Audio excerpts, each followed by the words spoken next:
Hello guys, this is Sharon here from 24/7 Techie, and in this video we will be reviewing the Yu Yureka Plus. This is a 5.5-inch Full HD screen with a Gorilla Croning 3 on the top to protect the screen from scratches. It is powered by a Snapdragon 615 octa-core 64-bit processor and has 2 gigs of RAM to support it. On the software point of view, it is CyanogenMod Mod 12. Running on Android 5.0.2. In the cameras, it is a 13 megapixel camera at the back and the 5 megapixel camera at the front, and micro SD card is supported till 32 gigs. It also has dual 4G handset, so there are 3 slots in total. On the battery point of view, it is a 2500 mAh battery. So first of all, we'll talk about the phone in and whole. I pretty much like the design and the build quality of the phone. The build quality hasn't really changed from the Yureka to the Yureka Plus, but the color options have changed. So I bought the white, Alabaster white that they're calling it, and I must say that it looks really amazing. And this is a chrome finish, not a metal finish, but it really looks good. And also it's with the display and it's coming up a little bit, so this may also protect the screen from shattering.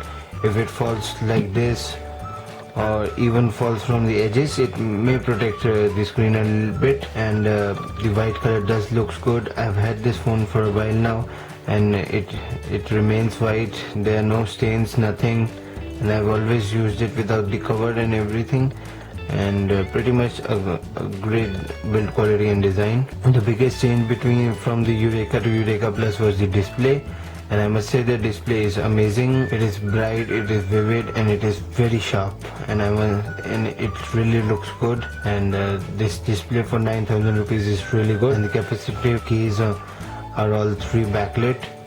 We may not be able to see it clearly on the phone, but like this it's easy to see. And in CyanogenMod has a cool feature which we all would be knowing by now, that in buttons we can enable it to on-screen buttons, which I prefer. And now the major talking point of this phone was the heating issues, as the Yureka in the starting used to tend to heat a lot, but a couple of software updates did fix it. But the CM12.1 nightlies were the best for the Yureka. And for Yureka Plus, I must say that the 1080p screen on the 615 handset is taking a very big toll, and this phone does tend to heat up a lot. If you do a heavy gaming, then you will notice very heavy heating, and even while normal browsing and everything, if you use it under direct sunlight or anything, you will tend to notice heating problems. So software updates are really needed for this phone. So while using it on daily basis, you have almost 1 gigs of RAM free, which is pretty good for a 2 gig mobile. OTG is supported. Another different from the Yureka Plus was the back camera, and I must say that the back camera is pretty decent. I did go on a trip.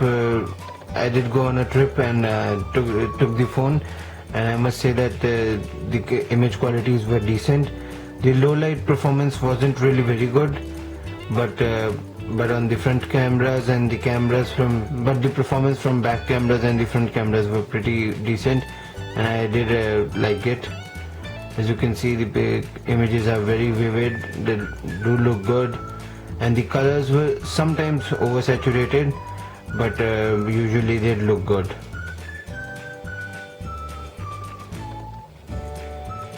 So as you can see, the image quality is pretty decent for a 9,000 rupees mobile.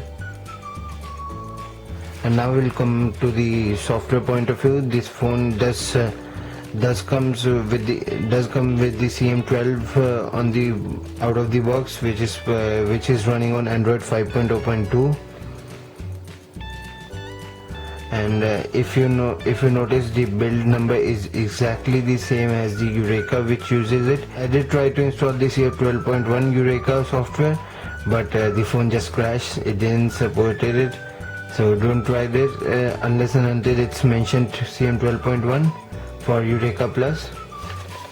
But I must say that the software is okayish, because it is not able to cope up with the Full HD screen. On the Yureka to Yureka Plus, the major difference is the UI lag. I've noticed the UI lag on many occasions. the full HD screen is taking a very big as you can see there is some lag, and the full HD screen is taking a very big toll on the Snapdragon 615, and because of that there is a UI lag as well. So we really need a software update to fix these issues. And I did use this phone for GPS for like 5 to 7 minutes, and it was pretty decent. It was easily locked to the location, and the navigation was good, so good on that. And now we'll talk about the speakers. The loudspeaker is pretty good, and I did enjoy the audio output, and the audio by the headphones is also pretty good, so there was no complaint regarding that. Yes, the speaker is placed over here, and when we play games we do tend to suppress the sound, but we do have to be careful with that, otherwise else the speaker is good. So the battery backup of this phone isn't really very good. So I used to get around 3 hours of screen on time on the Yureka, but on this phone, because of the full HD screen and no changes in the batteries, we are only getting a screen on time of around 2.5 hours, which is not good if we compare it to phones in this price range. As with K3 Note we got around 3.5 hours.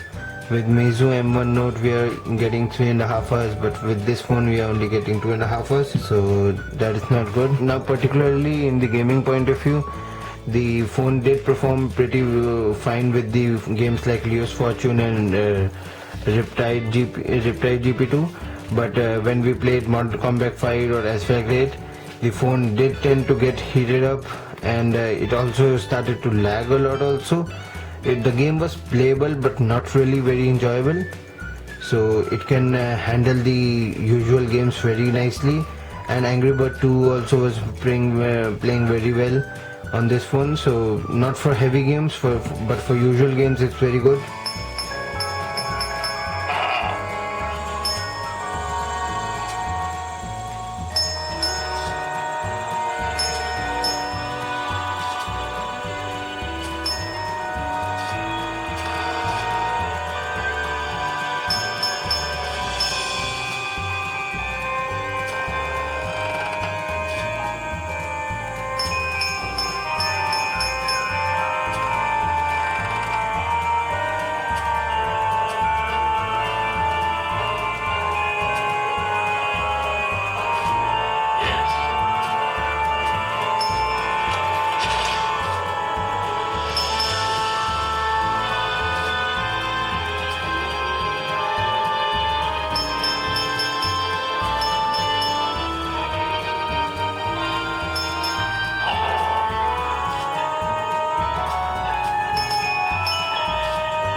if we talk about the benchmark scores, so as we can see, the phone has performed decently, and it is scoring around 33,000 in the Enter 2 benchmarks, which is decent if we compare it to the sub 10,000 rupees price point.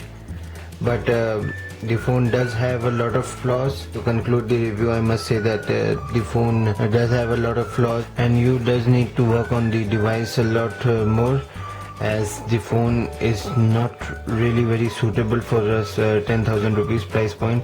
Yes, they've added a full HD screen to a good phone, but adding the full HD screen to a good phone doesn't always guarantee you a good phone. They have ruined the phone.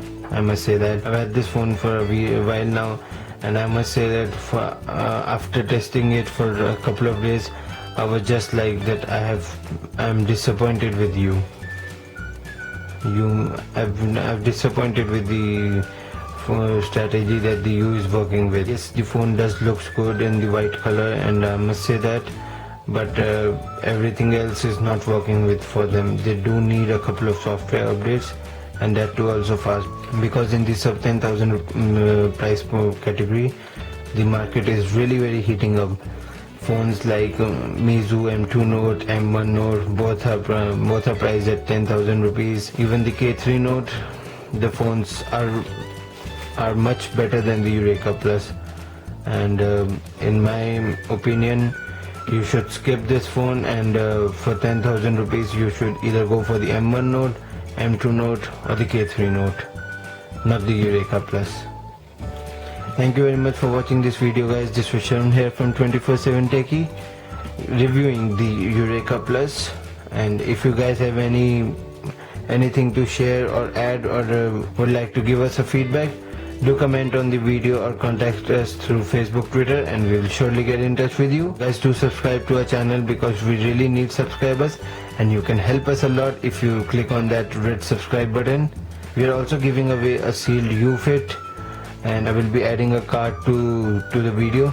Do check out the video and take part in the contest, and I hope to see you in my next video. Till then, see ya.